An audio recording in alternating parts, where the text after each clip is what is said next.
Hey guys, tonight we're taking a gentle journey back in time, all the way to ancient Egypt, where the sun beat down on vast stretches of sand and the Nile carved a path of life through the desert. Imagine yourself standing on the dusty banks, the air thick with the scent of river mud and perhaps a hint of baking bread from a nearby village.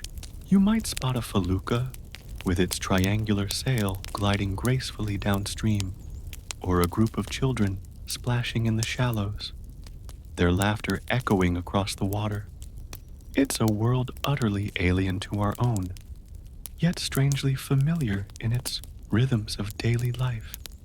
You'd be looking up at a sky so intensely blue, it feels like a painted backdrop, and then you'd notice it, a flurry of wings, a gentle cooing, and suddenly a small bird descends, carrying a tiny scroll tied to its leg. Yes, you've just witnessed ancient Egyptian communication in action, and honestly, you probably wouldn't survive a single week without a smartphone, let alone an actual carrier pigeon. So, before you get comfortable, take a moment to like the video and subscribe, but only if you genuinely enjoy what I do here. Tell me, where are you tuning in from tonight? What time is it in your part of the world? Now, dim the lights, maybe turn on a fan for that soft background hum, and let's ease into tonight's journey together. You find yourself in a bustling market, the sounds of bartering and the lowing of cattle filling the air. The sun, as always, is a constant companion, a golden disk in the cerulean sky, promising another day of heat and light. You're watching as a merchant meticulously weighs out grains of wheat, his hands calloused from years of toil. Suddenly, a shadow passes overhead, swift and silent.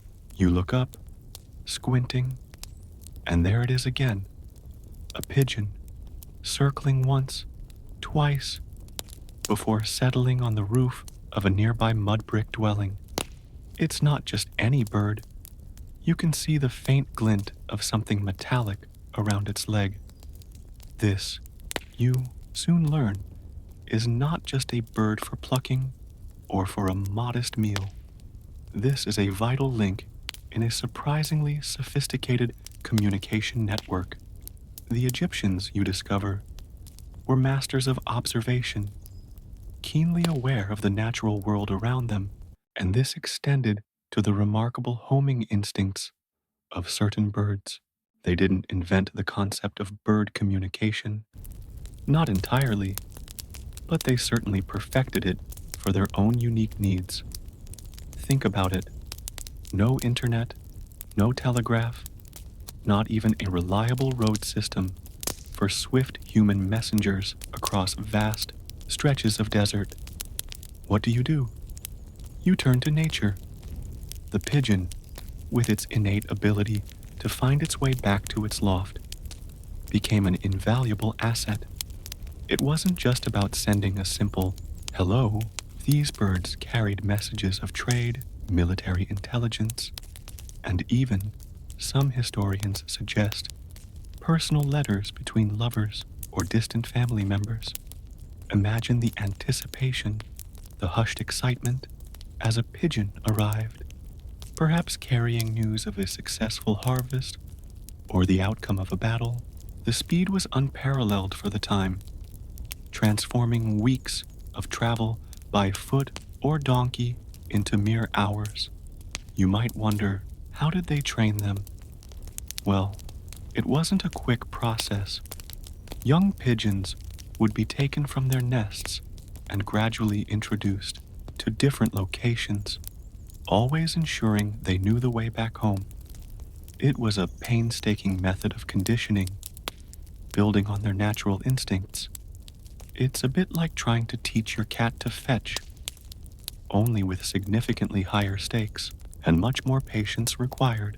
One quirky tidbit: some scholars suggest that the earliest use of pigeon post might have been to announce the winners of Olympic Games in ancient Greece, but the Egyptians were certainly among the first to integrate it into their daily societal fabric on a large scale. They didn't just use them for sending messages, they also used them as a valuable food source, and their droppings, surprisingly, were a prized fertilizer for their fields.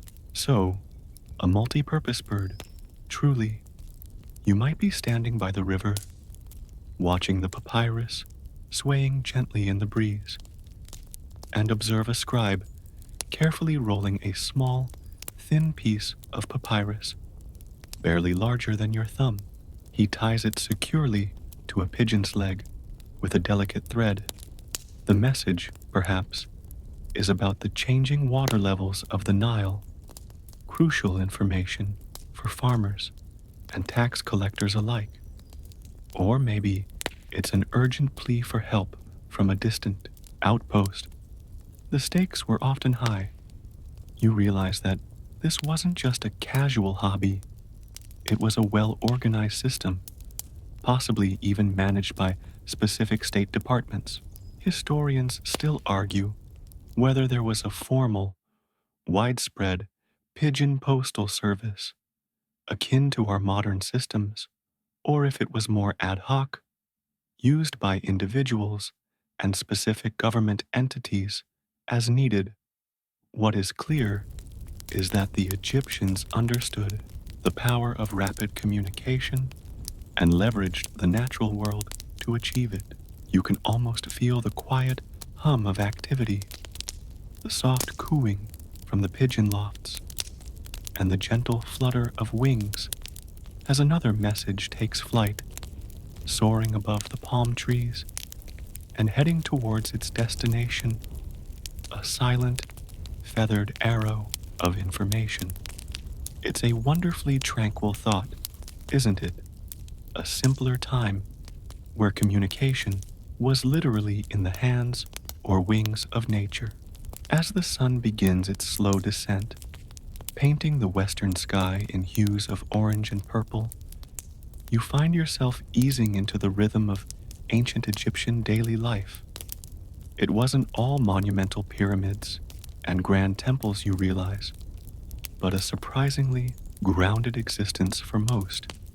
Imagine waking with the first sliver of light, not to an alarm clock, but to the gentle chatter of birds and the distant braying of a donkey. Your bed might be a simple mat on the floor, perhaps with a headrest of carved wood or stone, designed for comfort in the heat. There's no rush for a morning coffee. Instead, a simple breakfast of bread and perhaps some dates, washed down with a sip of Nile water, would be the start of your day. You'd likely be living in a mud brick house, cool in the mornings, with a flat roof that might double as a sleeping area on particularly sweltering nights. The air, even now, carries the scent of dust and, oddly, perhaps a faint hint of fermentation from the local brewery. Your tasks for the day would vary widely depending on your role in society. If you were a farmer, your morning would involve heading out to the fields, perhaps tending to barley or emmer wheat, or preparing the land for the next planting season. The tools would be simple: a wooden plow pulled by oxen, or perhaps just a hoe. The work was undeniably hard, dictated by the relentless cycle of the Nile's floodwaters, but it was also deeply connected to the land, a connection you can almost feel in the gentle breeze rustling through the papyrus reeds. If you were an artisan, you might be heading to a workshop, perhaps to carve a statue, weave a linen cloth, or fashion intricate jewelry. The sounds of chisels on stone, The rhythmic clack of a loom or the delicate tapping of a goldsmith's hammer would fill the air. It's a wonderfully tactile world where everything is crafted by hand, imbued with the energy of its maker. Even for the elite, life had its routines. A noble might spend their morning overseeing their estates, consulting with scribes, or engaging in religious duties. There would be rituals to observe, offerings to make to the gods, ensuring the cosmic balance, or ma'at, was maintained. You wouldn't find them scrolling through social media, but perhaps engaging in a lively debate about the latest omens or the most auspicious time for a journey. One quirky tidbit: despite the seemingly austere life, ancient Egyptians enjoyed board games. Senet, a game of chance and strategy, was incredibly popular across all social classes. Imagine a long day of farming or bureaucratic work, finally winding down with a game of Senet by the light of an oil lamp, perhaps with a cool drink of beer in hand. It's a surprisingly relatable image, isn't it? The midday sun would often bring a pause to the most strenuous activities. You'd seek shade, perhaps under a palm tree or within the cool confines of your home. A simple lunch, again, focusing on bread, vegetables, and perhaps some fish from the Nile, would be eaten. Water, of course, was paramount, and keeping cool was a constant battle. You might notice how people wore light linen garments, designed for breathability. Even the architecture, with its thick mud brick walls and small windows, was geared towards mitigating the relentless heat. Historians still argue whether there was a widespread understanding of germ theory when it came to water sources, but they certainly knew that fresh, flowing water from the Nile was preferable to stagnant pools. They developed ingenious methods for collecting and storing water, from simple clay jars to more elaborate cisterns. You can almost hear the gentle trickle of water as it's poured from a tall jug, a truly soothing sound in the heat. Life was lived in tune with the sun and the river, a slow, deliberate dance that had been perfected over millennia, a stark contrast to our hurried, brightly lit existence. The very breath of ancient Egypt, you soon realize, was the Nile River. Imagine it now, a vast, serpentine ribbon of shimmering blue, winding its way through the golden desert, an artery pumping life into the land. You'd feel its immense presence, not just as a source of water, but as a living entity, worshipped, revered, and utterly indispensable. Without the Nile's annual inundation, its gentle, predictable flooding that deposited rich, fertile silt onto the plains, there would have been no crops, no civilization, no Egypt as you now perceive it. The entire calendar revolved around its cycles: Akhet, the inundation season; Pere, the growing season; and Shemu, the harvest season. Your life, your very survival, was intrinsically linked to its ebb and flow. It was nature's original annual subscription service, delivering fertility right to your doorstep. You might be standing at its edge, feeling the cool water lap at your feet, watching as farmers meticulously built dikes and canals, directing the precious floodwaters to their fields. The ingenuity of these early hydraulic engineers was remarkable. They didn't have complex machinery, just simple tools, collective effort, and a profound understanding of the river's behavior. This understanding wasn't just practical, it was deeply spiritual. The Nile was personified by the god Hapi, depicted with a pot belly, symbolizing the abundance it brought. You'd see offerings made to Hapi, prayers whispered, all to ensure the river's beneficence. It was a constant negotiation with the divine, a plea for the life-giving waters to arrive on schedule, neither too high nor too low. Beyond agriculture, the Nile was the superhighway of ancient Egypt. Imagine yourself aboard a sturdy wooden boat, the sail catching the gentle breeze as you glide effortlessly downstream, perhaps transporting grain to a granary or quarried stone blocks to a new temple site.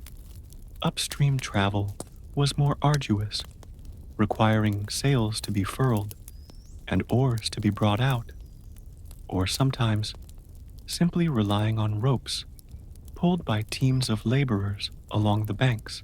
It was the quickest, most efficient way to move goods and people across vast distances, connecting disparate communities into a cohesive kingdom.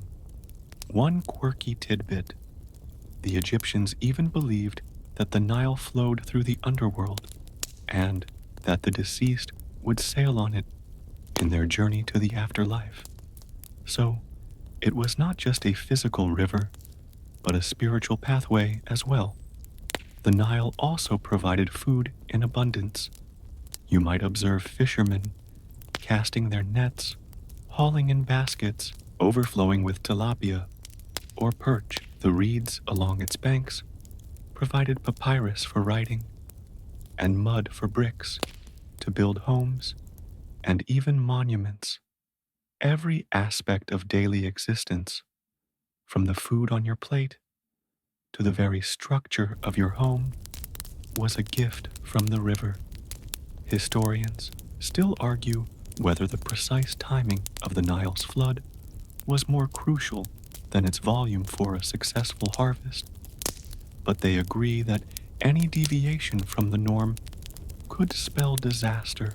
You can almost hear the soft lapping of the water against the riverbanks, a sound that would have been a constant, reassuring presence in the lives of the ancient Egyptians, a gentle lullaby to a civilization born from its waters. You realize that sometimes the most profoundly impactful elements of life are also the most quietly constant, much like the steady flow of a river. Beyond the life-giving Nile and the ingenious pigeon post, you would quickly discover that the animal kingdom played an incredibly diverse and surprisingly prominent role in the daily lives of ancient Egyptians. It wasn't just about pets, although they certainly had those. It was about utility, symbolism, and a deep, often mystical, connection. Imagine waking to the gentle purr of a cat beside you. These weren't just cute companions. They were revered protectors, especially against vermin like snakes and rodents, which were a genuine threat to stored grains. Cats, particularly Bastet, the goddess of home, fertility, and protection, held such a sacred place that harming one, even accidentally, could lead to severe punishment. You can almost picture the serene gaze of a pampered cat, confident in its elevated status. It makes you wonder if they secretly knew they were practically gods themselves. But it wasn't just felines. You'd see dogs everywhere too, not just as loyal companions for hunting or guarding, but also as symbols of Anubis, the god of mummification and the afterlife. Different breeds existed, from sleek Salukis to more stocky, mastiff-like canines, each with specific roles. Imagine a hunter returning from the desert, his lean, swift dog trotting proudly beside him, perhaps carrying a retrieved bird. These animals were extensions of their owners' lives, deeply integrated into their work and spiritual beliefs. Then there are the animals that might make you a little less comfortable. The Nile itself teemed with crocodiles and hippopotamuses, both formidable and dangerous. Yet even these creatures held symbolic meaning. Sobek, the crocodile god, represented the Nile's fertility and power, and paradoxically, protection. You might see amulets depicting crocodiles, worn to ward off the very dangers they represented. It's a classic case of keep your friends close and your terrifying man-eating reptiles even closer. One quirky tidbit: some Egyptian texts describe elaborate crocodile hunting rituals, often involving harpoons from specially constructed boats. It was clearly a dangerous undertaking, but sometimes necessity, and perhaps a bit of showing off, drove them. Cattle were, of course, vital for agriculture, pulling plows and providing milk, meat, and hides. You'd hear the lowing of herds in the fields, a constant, reassuring sound of sustenance. Donkeys and oxen were the workhorses, or rather, the work donkeys and work oxen of the ancient world, crucial for transport and labor. Without them, the monumental tasks of building temples or moving goods would have been practically impossible. Historians still argue whether certain animals were truly domesticated for work purposes, or if they were primarily wild animals that were merely tolerated and occasionally utilized. But what is certain is that the lives of Egyptians were interwoven with these creatures, from the smallest beetle, representing Khepri, the god of creation and rebirth, to the mighty bull, associated with various deities like Apis. The animal kingdom was not just observed, it was worshipped, feared, and utilized in ways that shaped every aspect of their sophisticated society. You realize that a deep understanding of and respect for the natural world was not just a philosophy, but a practical necessity for survival. While the image of hieroglyphs carved onto temple walls and papyrus scrolls is iconic, you'd quickly discover that ancient Egyptian communication extended far beyond those ornate symbols. Imagine yourself observing a busy scribe, not with a brush and ink, but with a small, smooth piece of clay. He's pressing a stylus into its soft surface, creating not pictures, but a series of wedge-shaped marks. This, you realize, is a glimpse into another form of written communication that sometimes crossed paths with Egyptian influence: cuneiform, used by their Mesopotamian neighbors. While not native to Egypt, diplomatic correspondence between pharaohs and foreign rulers often utilized this script, showcasing the surprisingly interconnected world of the ancient Near East. It's a reminder that even in antiquity, people adapted to communicate across cultural divides, but focusing purely on internal Egyptian methods. Beyond the formal hieroglyphs lay a more practical, everyday script: hieratic. Think of hieroglyphs as the formal, elegant script you'd see on monuments or sacred texts, almost like calligraphy. Hieratic, on the other hand, was the cursive, faster version used for administrative documents, letters, accounts, and even literary works. Imagine a government official quickly jotting down inventory lists, or a student diligently copying a text. This was the script they'd use, much as we might use shorthand or cursive for speed. It's like the difference between a beautifully printed book and your hastily scribbled grocery list. One quirky tidbit: the direction of writing in hieratic could vary, sometimes written from right to left, in horizontal lines, sometimes in vertical columns, which must have kept scribes on their toes. Later still, another script emerged, even more simplified and popular for daily use: demotic. This was the script of the people, hence its name, meaning popular script. It became prevalent in the late period and beyond, used for everything from legal contracts and business transactions to private letters and even graffiti. If you were an ordinary Egyptian in, say, the Ptolemaic period, and you needed to write something down, Demotic would likely be your go-to.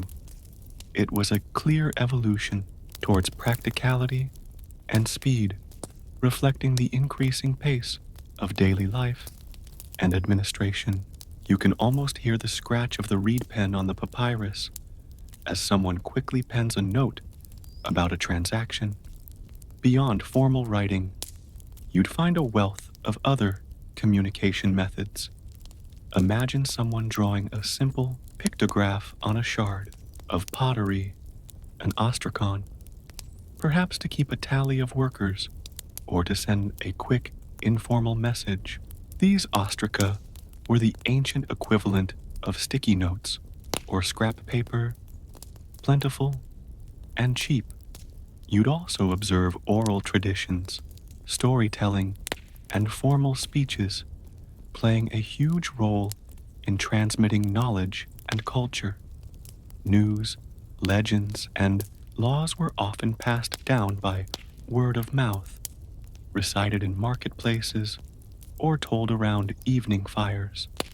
Historians still argue whether the prevalence of oral tradition influenced the relatively slow adoption of widespread literacy among the general population, but it's clear that both written and spoken forms of communication coexisted and complemented each other.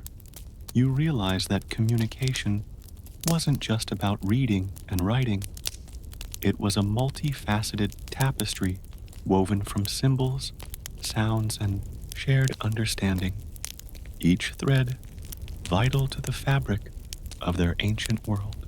While you might imagine the lives of pharaohs and queens as a constant procession of grand ceremonies and divine pronouncements, you'd be surprised by the sheer amount of obscure royal routine that filled their days.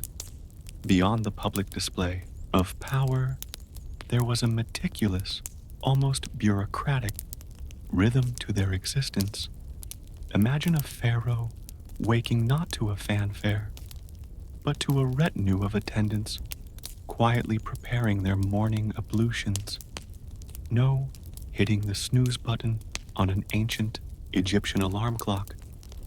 Instead, they might be gently roused by the soft murmur of prayers or the rustle of fine linen garments being laid out.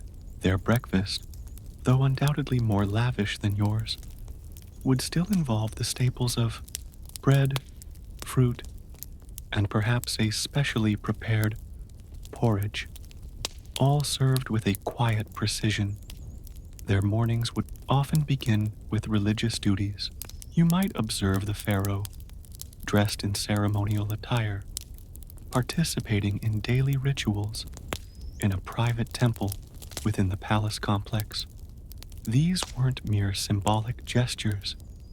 They were believed to be essential for maintaining Ma'at, the cosmic order, and ensuring the prosperity of Egypt. Every gesture, every incantation would be performed with utmost gravity. It's a bit like having the most important job in the world, where your daily commute involves walking to your personal shrine to commune with the gods before tackling your inbox. After religious observances, the pharaoh would turn to the weighty matters of state. You'd see scribes arriving with rolls of papyrus detailing reports from the provinces, petitions from citizens, and diplomatic correspondence from foreign lands.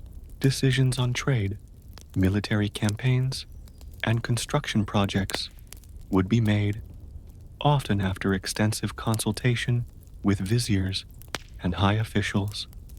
Imagine the sheer volume of information a pharaoh had to process without the aid of computers or even a decent filing system.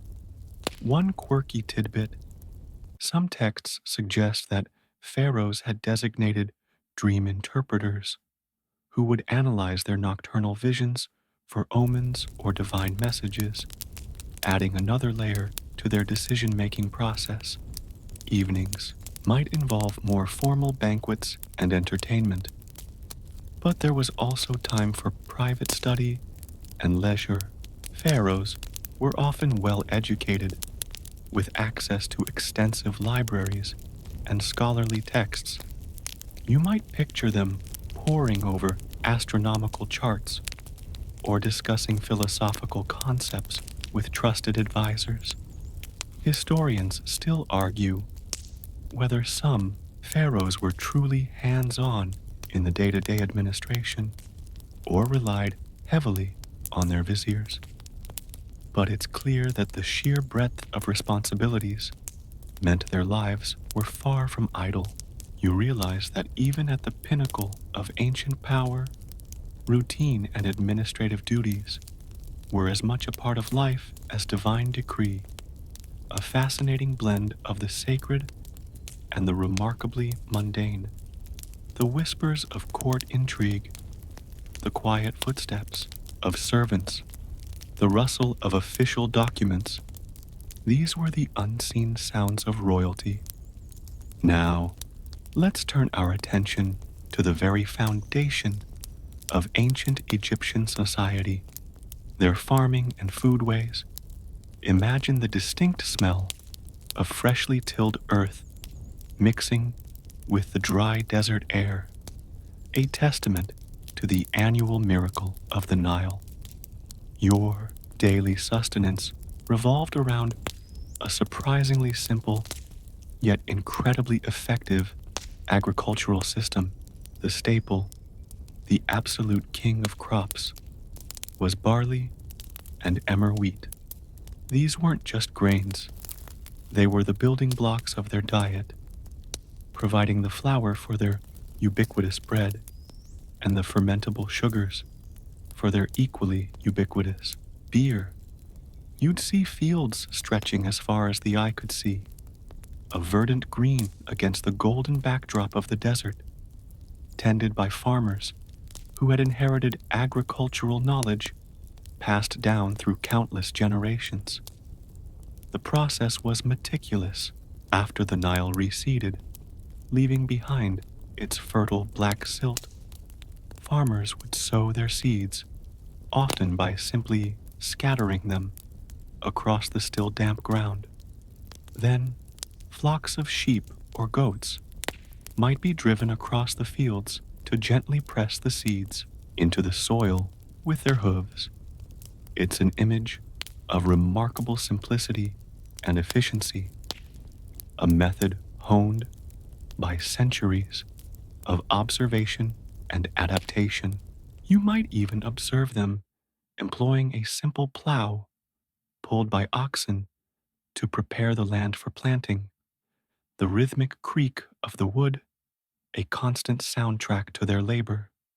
Once harvested, the grains would be threshed to separate the kernels from the stalks, often by animals trampling over them, and then winnowed, tossing the grain into the air so the lighter chaff would blow away.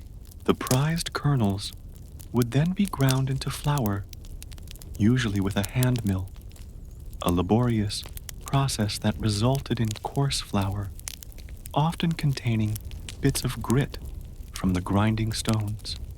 This grit, ironically, contributed to the dental ware found in countless Egyptian mummies.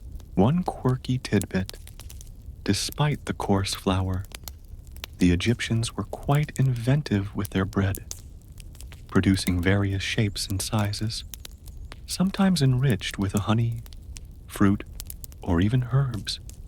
It wasn't just a basic loaf. It could be a surprisingly diverse culinary experience, albeit a gritty one. Beyond grains, their diet included a rich array of vegetables, like onions, garlic, leeks, lettuce, and lentils.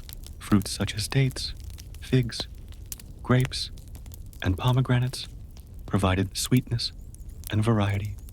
The Nile was also a bountiful source of fish, which was a common protein, often dried or salted for preservation. Meat, primarily beef, goat, and poultry, ducks, and geese, was less common for the average person, reserved more for special occasions or the wealthier classes. You'd probably enjoy a daily meal of bread, vegetables, and beer, with fish making a regular appearance. Historians still argue whether the average Egyptian diet was consistently nutrient rich, or if periods of scarcity were more common than we generally assume. But what is clear is that their farming practices allowed a massive population to thrive for millennia. You realize that a deep connection to the land and its seasonal cycles was not just a way of life, but the very essence of their survival and prosperity. Stepping into the world of ancient Egyptian medical practices and beliefs is like entering a fascinating, sometimes bewildering, blend of empirical observation, spiritual conviction, and a dash of genuine ingenuity. Imagine yourself with a throbbing headache, or perhaps a splinter deeply embedded in your finger. You wouldn't reach for a bottle of ibuprofen. Instead, you'd seek out a healer, likely a physician priest, whose remedies might surprise you. They certainly weren't performing open heart surgery, but they possessed a remarkable understanding of anatomy, gained through practices like mummification. You might be prescribed a concoction of herbs, or perhaps a more esoteric treatment involving incantations and amulets. It was a holistic approach, where the physical ailment was often seen as intertwined with spiritual imbalances. Their medical texts, like the Ebers Papyrus or the Edwin Smith Papyrus, reveal a sophisticated knowledge of conditions, diagnoses, and treatments for various diseases and injuries. You'd find descriptions of how to set broken bones, close wounds, and even perform minor surgeries. Imagine a doctor carefully examining a wound, then skillfully applying linen bandages soaked in honey, known for its antiseptic properties. They understood the importance of cleanliness, a concept not widely grasped in many other ancient civilizations. One quirky tidbit: some Egyptian remedies sound utterly bizarre to modern ears. For instance, a cure for baldness might involve rubbing a mixture of fat from a hippopotamus, lion, crocodile, goose, and snake onto the scalp. You have to admit, that's certainly a unique approach to hair restoration. Pain relief was also a concern. They utilized plants like the opium poppy, though likely in raw, unrefined forms, to alleviate suffering. You can almost feel the gentle, rhythmic grinding of herbs in a mortar as a remedy is prepared, the air thick with unfamiliar scents. For eye ailments, which were common due to the dust and sun, they developed sophisticated eye salves. You might watch a physician meticulously applying kohl, not just for cosmetic purposes, but also as a protective measure against the harsh glare and to ward off flies. which were vectors for infection. Despite their practical skills, the Egyptians also deeply believed in the role of magic and divine intervention in healing. A sudden illness might be attributed to an angry deity or a malevolent spirit. You'd see patients wearing protective amulets or spells being recited alongside physical treatments. Historians still argue whether the medical and magical practices were seen as distinct or as seamlessly integrated into a single system of healing. What is clear is that their approach was pragmatic yet deeply spiritual, a testament to a worldview where the visible and invisible worlds were constantly intertwined. You realize that medicine for the ancient Egyptians was not just about fixing the body, but about restoring balance to the entire person, mind, body, and spirit. It's a philosophy that, in some ways, still resonates today. You've heard of the pyramids, of course, those monumental testaments to ancient Egyptian ingenuity. But you'd be fascinated by the more practical, almost mundane origins of their architectural wonders. Imagine a group of early villagers, centuries before the Grand Pyramids, looking at a simple mud brick house and thinking, how can we make this bigger, stronger, more permanent? That humble thought was the seed from which the colossal structures eventually grew. It wasn't about divine inspiration alone. It was about solving very real, down-to-earth problems. You would see them meticulously shaping bricks from Nile mud, letting them dry in the relentless sun, a process as ancient as time itself. Initially, their tombs, called mastabas, were simple rectangular structures made of mud brick, built over underground burial chambers.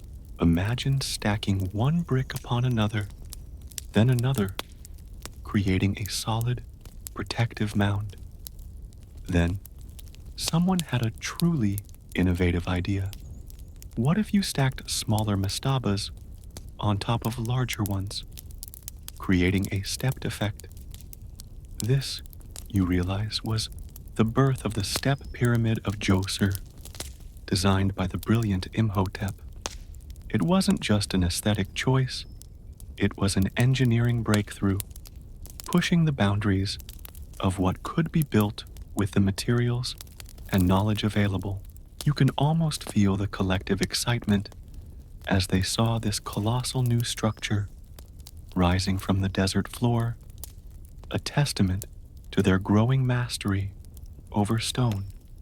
The transition from stepped pyramids to the smooth-sided true pyramids, like those at Giza, was another leap, driven by both technical ambition and evolving religious beliefs. They had to figure out how to cut massive blocks of limestone with precision, transport them across miles of rough terrain, and then hoist them into place with seemingly rudimentary tools.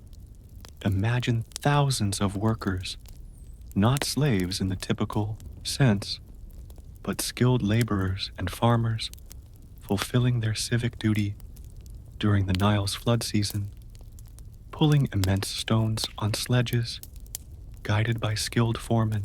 The air would be filled with the grunts of effort, the rhythmic shouts of coordination, and the squeak of ropes.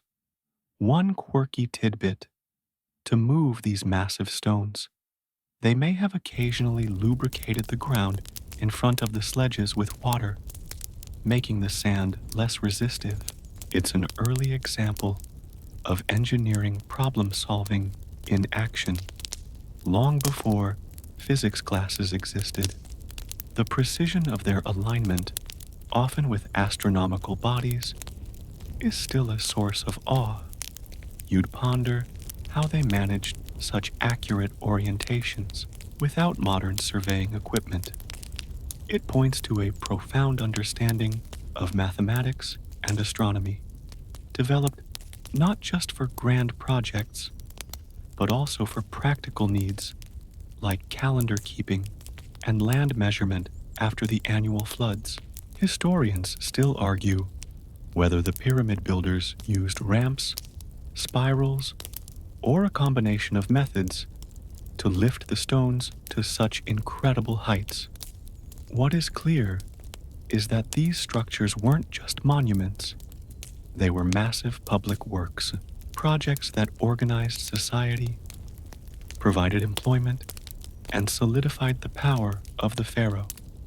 You realize that the very first steps towards these incredible feats were taken one mud brick, one idea, one ingenious solution at a time, slowly, methodically, until something truly breathtaking emerged from the desert. Now, let's turn our attention to the more intimate details of ancient Egyptian life, their crafts, and everyday objects. Imagine stepping into a modest Egyptian home, not a grand tomb or a towering temple, but a place where people lived, ate, and slept. You'd quickly realize that everything, from the humblest pot to the most intricate piece of jewelry, was crafted by hand, imbued with the touch of its maker. There were no mass-produced items from a distant factory. Every piece had a story, a purpose. You might see a woman meticulously weaving a basket from reeds, her fingers nimble and practiced, or a potter shaping clay on a simple wheel, coaxing a vessel into being. Pottery was fundamental. You'd find an astonishing array of ceramic vessels used for cooking, storing grain and water, or even for brewing beer. Imagine the satisfaction of drinking from a clay cup molded by local hands, perhaps still bearing the faint imprint of a thumb. The variations in shape and decoration, from plain utilitarian ware to beautifully painted ceremonial pieces, reveal a thriving artistic tradition even in the everyday. One quirky tidbit: some ancient Egyptian pots have been found with remnants of incredibly early cheeses, suggesting a delightful culinary history.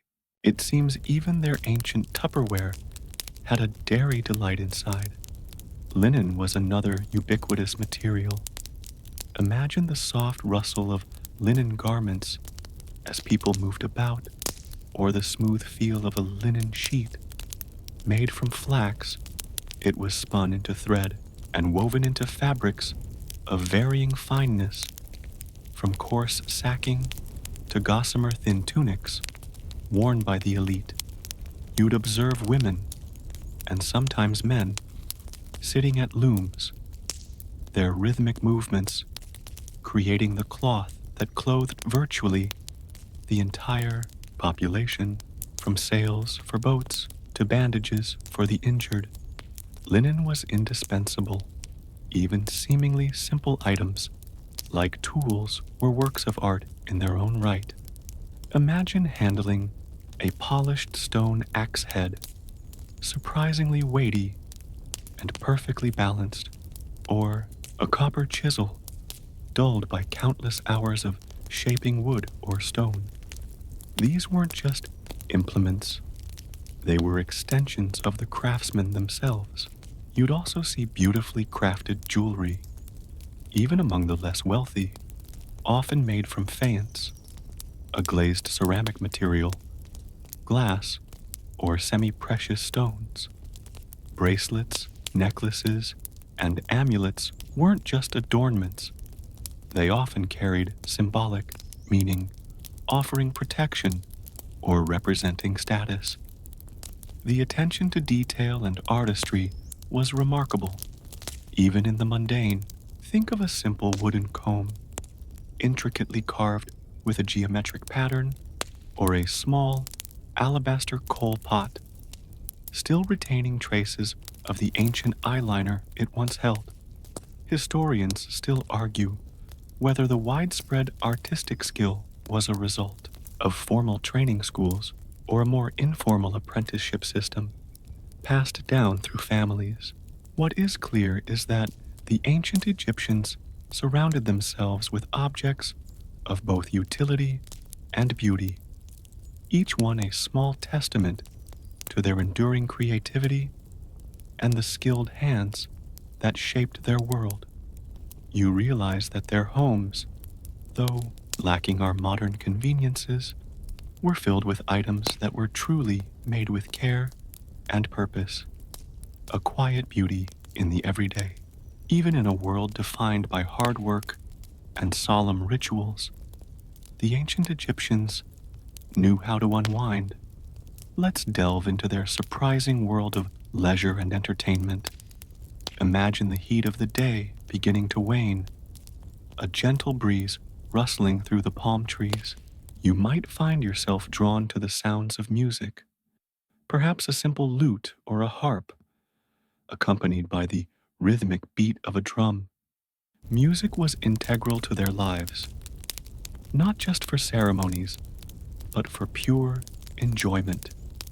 You'd see professional musicians and dancers entertaining at banquets, but also ordinary people playing instruments for their own pleasure, perhaps singing folk songs after a long day in the fields. It was their version of a relaxing playlist after a hard day's work, only with actual live performers. Board games were incredibly popular across all social strata. You might observe two individuals hunched over a carved wooden board, intently focused on their moves. The most famous, of course, was Senet, a game of chance and strategy. Its rules are still debated by historians, but it involved moving pieces across a board divided into squares, often with symbolic meanings related to the journey through the afterlife. Imagine the friendly rivalries, the quiet concentration, and the occasional triumphant exclamation as a player landed on a favorable square. It's wonderfully relatable, isn't it? The urge to sit down, clear your mind, and engage in a bit of competitive fun is truly timeless. One quirky tidbit: Senet boards have been found in tombs, suggesting that the game was believed to be played even in the afterlife, a testament to its enduring appeal. Children, of course, found their own ways to play. You'd see them running and tumbling, just like kids today, perhaps playing with simple toys made of wood or clay, dolls, miniature animals, or even primitive wheeled carts. The Nile itself would have been a playground, with children splashing in the shallows or perhaps even learning to paddle small boats. It reminds you that despite the grandeur of their monuments and the complexities of their beliefs, at heart, they were still people, finding joy in simple pleasures. For the elite, hunting and fishing were popular pastimes, though often more elaborate than a simple day out with a rod and reel. Imagine nobles on specialized boats using harpoons or throw sticks to hunt birds in the marshes. It was as much a display of skill and status as it was a recreational activity. And of course, feasting and banqueting were common, especially for festivals and celebrations. You'd see lavish spreads of food, wine, and beer, with guests adorned in fine linen and fragrant oils, enjoying lively conversation and entertainment. Historians still argue whether the common folk had as much access to leisure time as the elite, but it's clear that across society, there were moments dedicated to relaxation, enjoyment, and simply being together. You realize that even in a world so distant from our own, the fundamental human need for play and diversion remained a constant, a soothing rhythm against the backdrop of daily toil. Now, let's drift into the intriguing and often mysterious realm of ancient Egyptian cults and rituals. Beyond the grand temples dedicated to the prominent state gods like Ra, Osiris, and Isis, existed a fascinating tapestry of lesser known, often more esoteric, religious practices. Imagine the dim light of an oil lamp flickering in a small, private shrine, the air thick with the scent of incense. As a devotee performs a personal rite, you'd discover that religious life wasn't just about massive public festivals. It was deeply ingrained in the everyday, often through practices that might seem quite peculiar to us. One such fascinating aspect was the cult of the dead, which extended far beyond the grand ceremonies of mummification. You'd find families regularly making offerings at their ancestors' tombs, leaving food, drink, and personal items, believing that the deceased could still influence the living from the afterlife. It was a continuous relationship, a way to maintain connections with those who had passed on. Imagine a quiet moment as you witness a family leaving a small loaf of bread and a pot of beer at a tomb entrance, a simple act of remembrance and sustenance for the journey. This ongoing interaction blurred the lines between life and death in a way that's hard for us to fully grasp. Then there were the animal cults, which, as we touched upon earlier, went beyond mere reverence for certain species. Specific animals were considered sacred embodiments of particular deities. Imagine visiting a temple dedicated to the cat goddess Bastet, where thousands of mummified cats were interred, testament to the profound respect and devotion paid to these creatures. Or perhaps you'd witness the worship of the Apis bull, a living embodiment of the god Ta, housed in luxurious quarters and attended by priests. When one Apis bull died, a painstaking search would begin for its successor, marked by very specific physical attributes. It's a bit like having a spiritual pet that is also, literally, a god on earth, with all the associated benefits and responsibilities. One quirky tidbit: some cults even mummified and buried crocodiles in vast catacombs, highlighting the diverse and sometimes surprising objects of their veneration. You'd also encounter personal piety, where individuals had their own patron deities or spirits they particularly honored, often through small amulets or household shrines. It wasn't always about grand temples and state-sponsored religion. It was also about individual faith and personal connection. Magic, too, was intricately woven into their religious beliefs, not as something separate, but as a force that could be harnessed for protection, healing, or to influence events. Charms, spells, and rituals were an everyday part of life. Historians still argue whether some of these more obscure cults represented a challenge to the established state religion or merely existed harmoniously alongside it, offering different avenues for spiritual expression.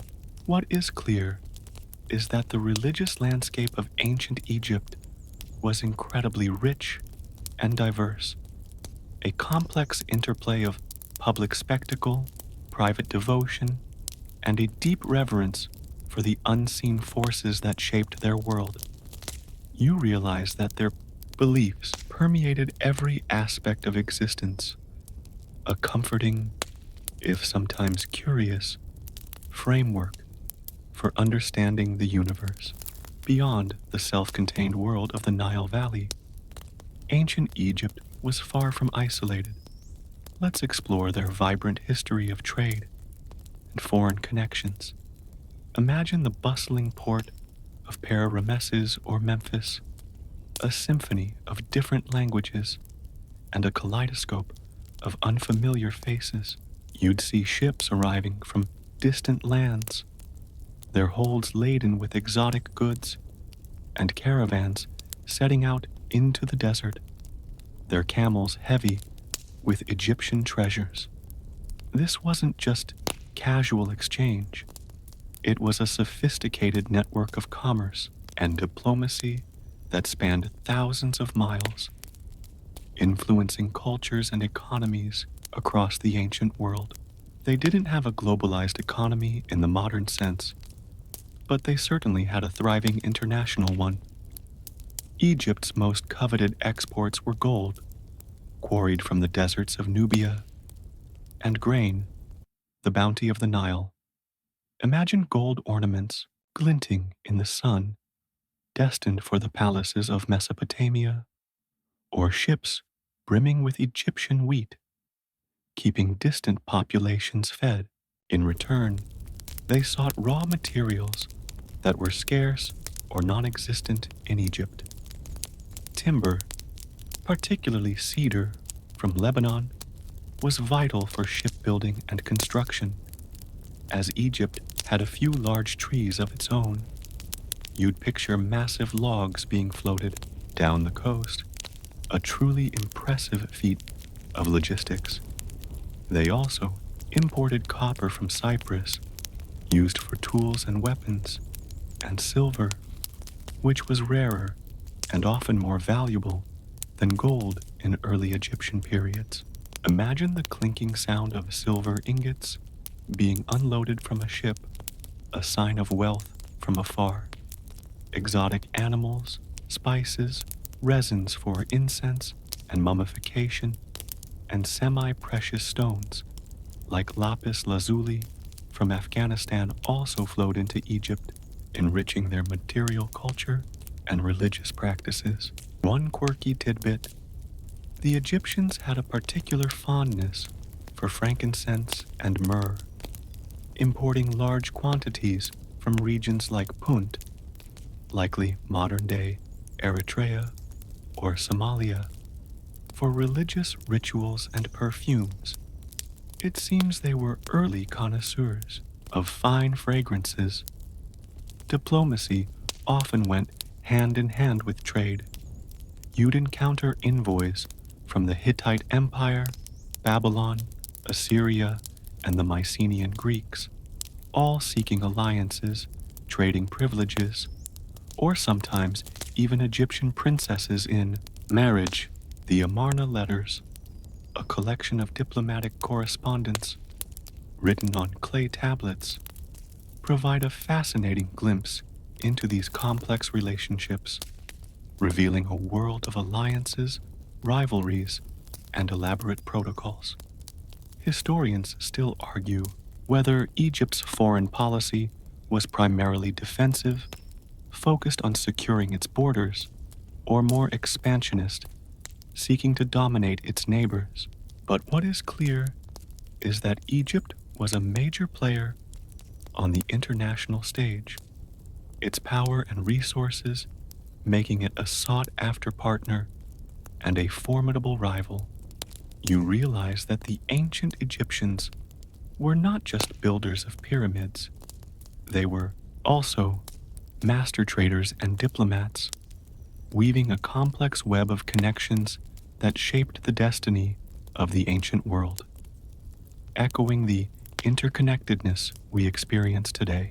Having traversed the vibrant landscape of ancient Egyptian life, it's time to consider a concept that permeated every facet of their existence: the afterlife's practicalities.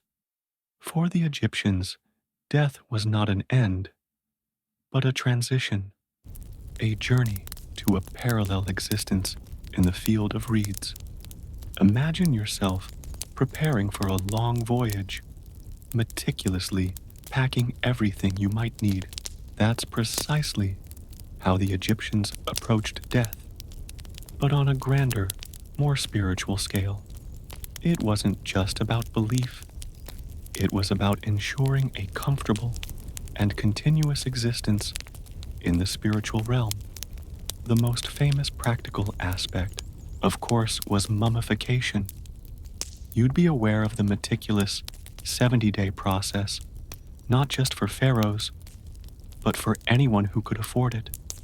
Imagine the careful removal of organs, their preservation in canopic jars, and the drying of the body with natron salt. It sounds grim, perhaps, but to the Egyptians, it was a sacred act designed to preserve the body as a vessel for the soul, the Ba, to return to, and for the life force, the Ka, to inhabit.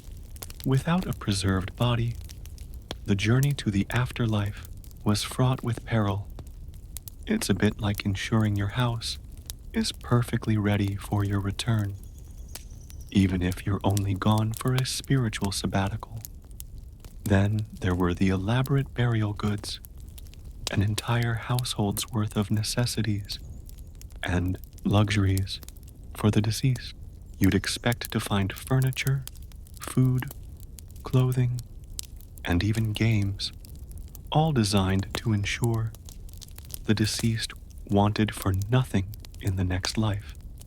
Imagine the careful placement of a favorite board game, a finely carved chair, or a basket of dried dates beside the sarcophagus. For the wealthy, this could include golden masks, intricate jewelry, and miniature servant figures called shaptis, believed to magically animate and perform tasks for the deceased in the afterlife. It was essentially ancient spiritual outsourcing. One quirky tidbit: some tombs have even revealed mummified pets, like cats and dogs, buried alongside their owners, suggesting that companionship was desired even in eternity. The Book of the Dead was another crucial practicality. This wasn't a single book, but a collection of spells, hymns, and instructions written on papyrus, often placed in the tomb. Imagine it as a spiritual GPS and survival guide for the afterlife. It contained spells to help the deceased navigate challenges, pass tests, and avoid dangers on their journey through the underworld, ensuring they could reach the blessed field of reeds. You'd feel the weight of these carefully rolled papyri, knowing they held the secrets to eternal salvation. Historians still argue whether the elaborate tomb provisions were truly believed to be necessary for all Egyptians, or if the emphasis shifted over time towards more individual ethical conduct as a path to the afterlife. But what is certain is that the ancient Egyptians were profoundly concerned with the practicalities of continuing their existence beyond earthly life, a comforting thought that death was merely a doorway, not a final curtain. As the echoes of ancient Egypt's practical afterlives begin to fade, you realize that their ingenuity and worldview left an indelible mark, shaping the very legacy and lingering echoes we see in the modern world. Imagine strolling through a contemporary museum, gazing at an ancient obelisk, and understanding that its massive stone wasn't just decorative, it was a testament to engineering feats that still puzzle us today. You're not just looking at a relic, you're witnessing the genesis of architectural ambition and meticulous planning, from the towering structures that defy time to the smallest daily practices. Their influence is woven into the fabric of human history, Consider the calendar, for instance. The Egyptians, with their acute observation of the Nile cycles and the stars, developed a 365-day calendar remarkably similar to our own. Imagine their priests charting the heliacal rising of Sirius, the dog star, which heralded the annual flood. This astronomical precision was not just for religious festivals, it was a fundamental tool for organizing agriculture and state administration. It's a bit like them inventing the original day planner, a system we still rely on, albeit with digital bells and whistles. One quirky tidbit: their calendar initially had 3 seasons, each lasting 4 months, a rhythm dictated by the Nile, not just arbitrary divisions. Their contributions to medicine also resonate. While their remedies sometimes involved bizarre concoctions, their practical understanding of anatomy, surgery, and hygiene laid foundational groundwork. Think of the Edwin Smith Papyrus, detailing clinical observations and treatments for various injuries, a testament to empirical reasoning centuries before modern science. You might recognize the underlying principles of wound care or bone setting that, in simplified forms, persist even now. Even something as seemingly abstract as storytelling bears their imprint. The Egyptian myths and legends, with their gods and goddesses, heroes and villains, provided narrative templates that influenced later cultures. Imagine listening to tales of Osiris and Isis, stories of death, resurrection, and love that continue to inspire writers and artists today. Their narrative structures and archetypes echo through time. Historians still argue whether certain philosophical concepts, such as the emphasis on justice and cosmic balance, ma'at, directly influenced Greek philosophy, but the intellectual cross-pollination across the ancient Mediterranean is undeniable. You realize that the soft coo of a pigeon, the glint of gold, the rhythmic lapping of the Nile, these seemingly distant sounds and sights from ancient Egypt continue to reverberate, leaving a quiet yet profound legacy. From the very notion of organized labor and monumental architecture to the development of early writing systems and the pursuit of medical knowledge, the Egyptians laid groundwork that humanity continues to build upon. Their quiet ingenuity, their blend of practicality and spirituality, truly shaped the world in ways that continue to soothe and inspire long after the last pharaoh passed into the field of reeds. And now, as the gentle current of our historical journey slows, allow your mind to drift. The golden sands of Egypt fade into the soft haze of memory, and the distant sounds of ancient life quiet to a whisper. Feel the warmth of the setting sun on your face, a warmth that has touched countless generations, linking us all across the vast expanse of time. Let the peaceful rhythm of the Nile, ever flowing, ever constant, lull you deeper into relaxation. The intricate details of their lives, their beliefs, their simple joys, and their profound wisdom now settle quietly within your thoughts, like grains of sand returning to the desert floor. There's a profound comfort in realizing that even across millennia, the human experience, in its essence, remains beautifully familiar, Allow the quiet hum of history to become your lullaby, a soft, murmuring current carrying you gently towards slumber.